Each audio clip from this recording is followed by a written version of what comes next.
Baik, kata Rumi, aku mencintai teman-temanku tidak dengan hati atau pikiranku untuk berjaga-jaga. Karena hati bisa berhenti, karena pikiran bisa lupa. Aku mencintai mereka dengan segenap jiwa, karena jiwa tidak pernah mati atau lupa. Jadi sumber cinta kita jangan hanya hati, jangan hanya pikiran. Bukan berarti, Pak, berarti kalau mencintai tidak pakai pikiran, tidak pakai hati. Bukan begitu maksudnya. Jangan hanya itu berarti jangan berhenti di situ. Karena kalau pakai hati saja bisa berhenti. Bisa berhenti itu bukan maksudnya kena penyakit jantung karena hatinya berhenti. Berhenti itu hati itu bolak-balik. Hati itu kadang-kadang sekarang senengnya luar biasa, besok bencinya luar biasa. Kalau pakai hati masih bisa ya dan tidak ketika kita mencintai. Apalagi pakai pikiran. Pikiran bisa lupa. Kalau pas berdua, wah aku sayang sekali padamu, nanti keluar ada yang lebih cakep, lupa dengan kalimat yang tadi. Pikiran bisa lupa. Jadi ya lupa itu kita kan mudah terlena, akal itu mudah terdistraksi. Maka cintailah dengan jiwa. Jadi mencintai dengan jiwa itu mudahnya kita melihat hakikat terdalam dari seseorang. Manusia itu siapapun dia, di level terdalamnya, di situ ada ruhnya Allah. Wa nafakha fihi min ruhi. Yang di situ ada citranya Allah.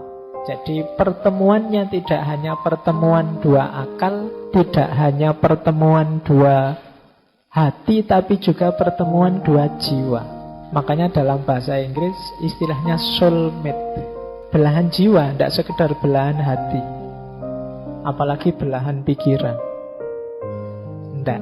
Jadi jiwaku yang kalau dasarnya jiwa mesti bersatu terus, mesti nyambung terus. Karena di level jiwa kita satu.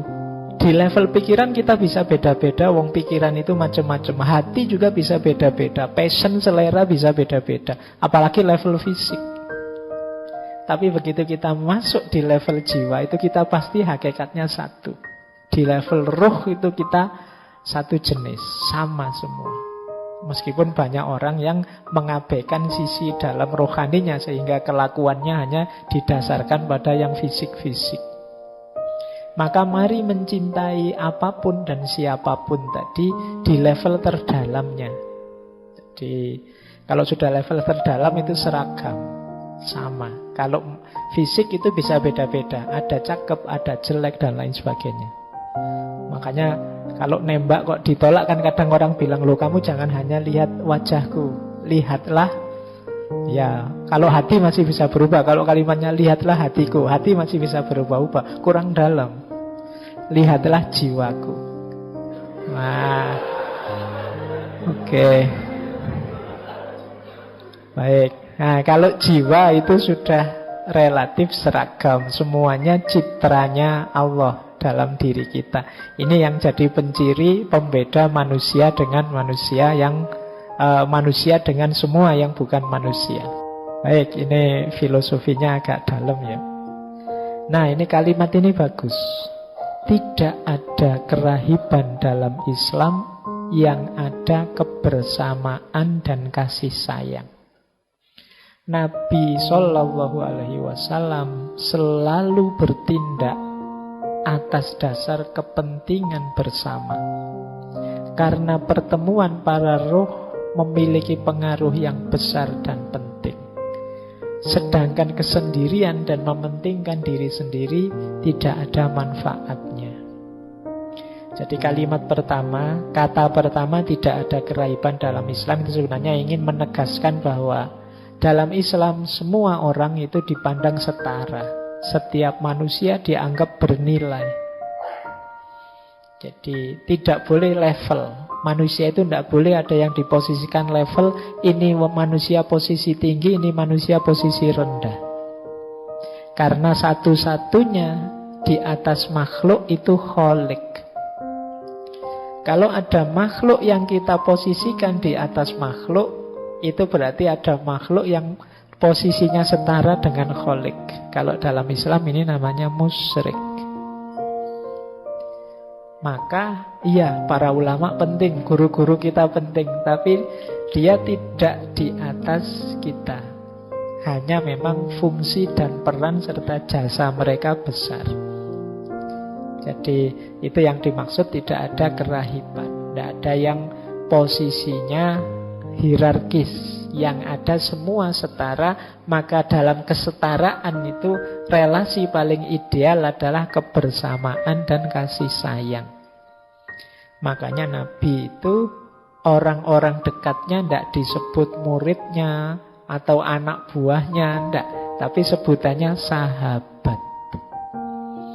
Jadi ini untuk menegaskan kesetaraan.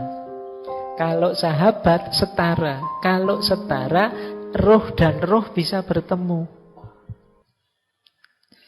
Jangan merasa enak kalian lebih tinggi dari yang lain. Misalnya merasa, Pak saya lebih penting kok Pak, Pak saya lebih hebat kok Pak. Itu berarti kalian memposisikan diri lebih tinggi dari yang lain. Kalau kalian posisikan diri lebih tinggi seperti itu, kalian akan sendiri dan kesepian. Ruhmu tidak punya teman, jiwamu tidak punya pasangan. Jadi relasi ideal itu relasi kebersamaan dan kasih sayang. Kalau ada kepentingan, ya kepentingan bersama, bukan kepentingan sendiri yang egois. Jadi dasarnya pertemanan itu ya pertemuan antara dua jiwa. Dua jiwa mungkin bertemu kalau itu sejajar, setara. Kalau kita dekat gini kan bisa langsung ketemu kan gitu. Tapi kalau ke atas berat. Sulit kita ketemu kalau ranking. Kalau teman-teman misalnya menganggap saya, Pak Faiz lebih tinggi dari saya, itu kan mendekat saja mungkin agak gimana, wah, karena tidak setara. Tapi kalau kita setara, lebih mudah bergaul, lebih mudah berkomunikasi. Makanya coba teman-teman membaca sirah itu, riwayatnya Rasulullah itu, dengan para sahabat kan sangat akrab, dekat, karena positioningnya setara. Banyak momen, banyak peristiwa, baik yang serius maupun yang menggambarkan keakraban, suasana kemanusiaan banyak.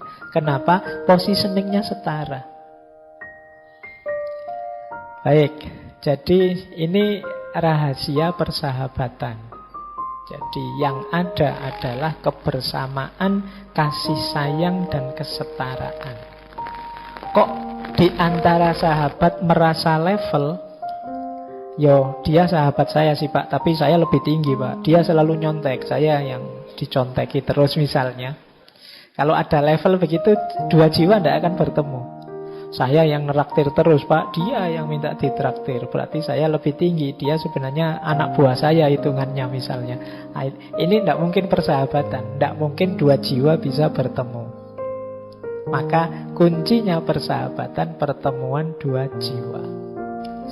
Posisikan diri kita setara di hadapan sahabat-sahabat kita.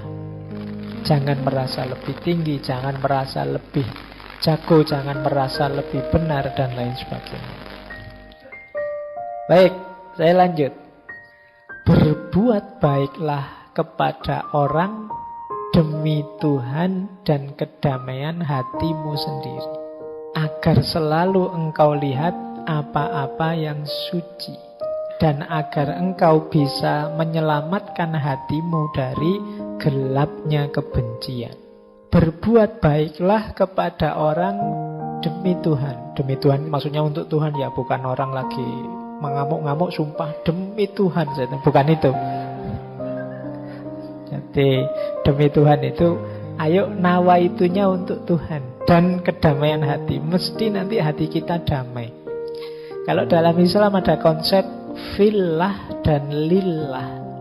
Fillah itu kita bersahabat di dalam Allah. Di dalam Allah itu dalam memang aktivitas yang secara formal, resmi, ini aktivitas yang mendekatkan kita pada Allah.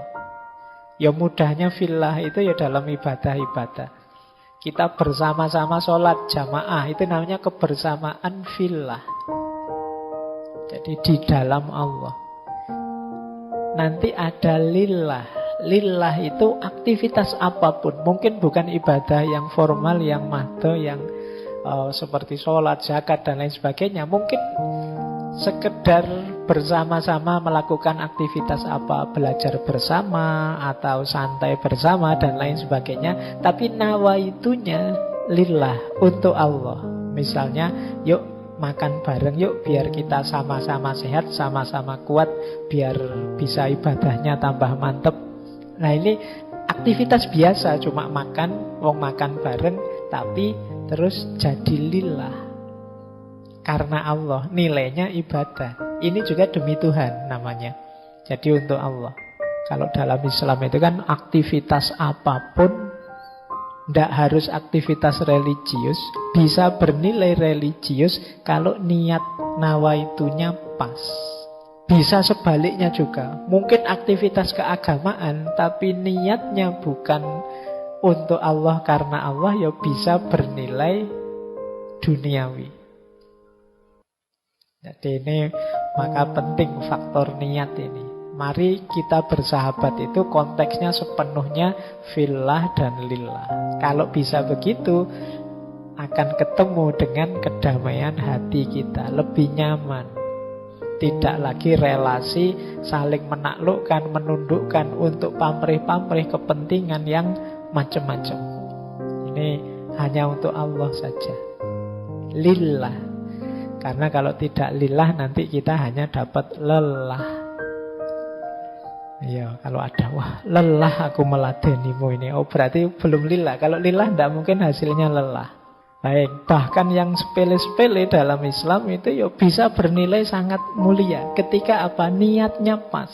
Sekedar makan di angkringan habisnya 6.500, itu bisa sampai ke surga. Kalau niatnya pas. Pak, saya makan ini Pak, saya tidak ingin berlebihan makannya, saya 5.000 sudah cukup, tidak perlu kekenyangan. Biar nanti malam saya bisa tidur nyenyak, terus bisa bangun sholat tahajud. Loh, angkringan aja bisa membawa ke kemuliaan.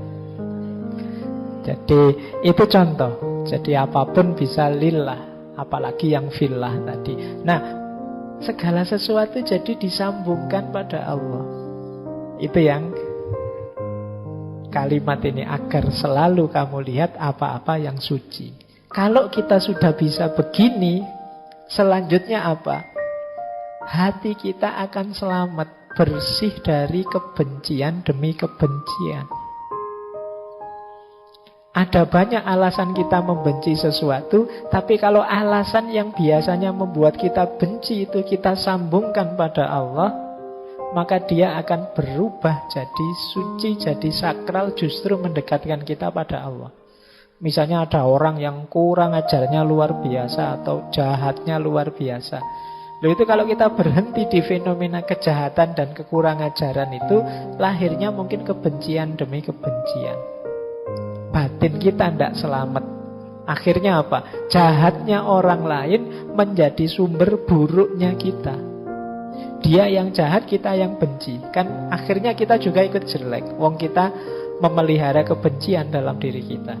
Biar tidak begitu apa? Posisikan dia seperti tadi, dalam konteks fillah atau lillah tadi. Oh iya ya, memang Allah itu yang mengatur segalanya, menciptakan segalanya, termasuk keragaman manusia. Ada orang baik, ada orang jahat. Ya kuasanya Allah, ujian bagi kita. Ini kan nanti urusannya terus ke atas. Jadi justru jeleknya orang lain jadi sumber keselamatan kita. Kenapa? Kita membacanya secara fillah dan lillah, demi Tuhan tadi. Jadi dalam persahabatan, ya mari kita rangkai konteksnya adalah semuanya demi Allah. Sebenarnya dalam hal apa saja, tidak mungkin dipisah. Pak, ini urusan dunia, ini urusan akhirat. Kalau kita pinter memanage hati, memanage niat, ya semuanya bisa akhirat sekaligus dunia. Jadi yang dunia-dunia bisa bernilai akhirat, yang akhirat bisa bermanfaat untuk dunia. Ini menurut saya yang disebut beragama yang utuh, yang kafah.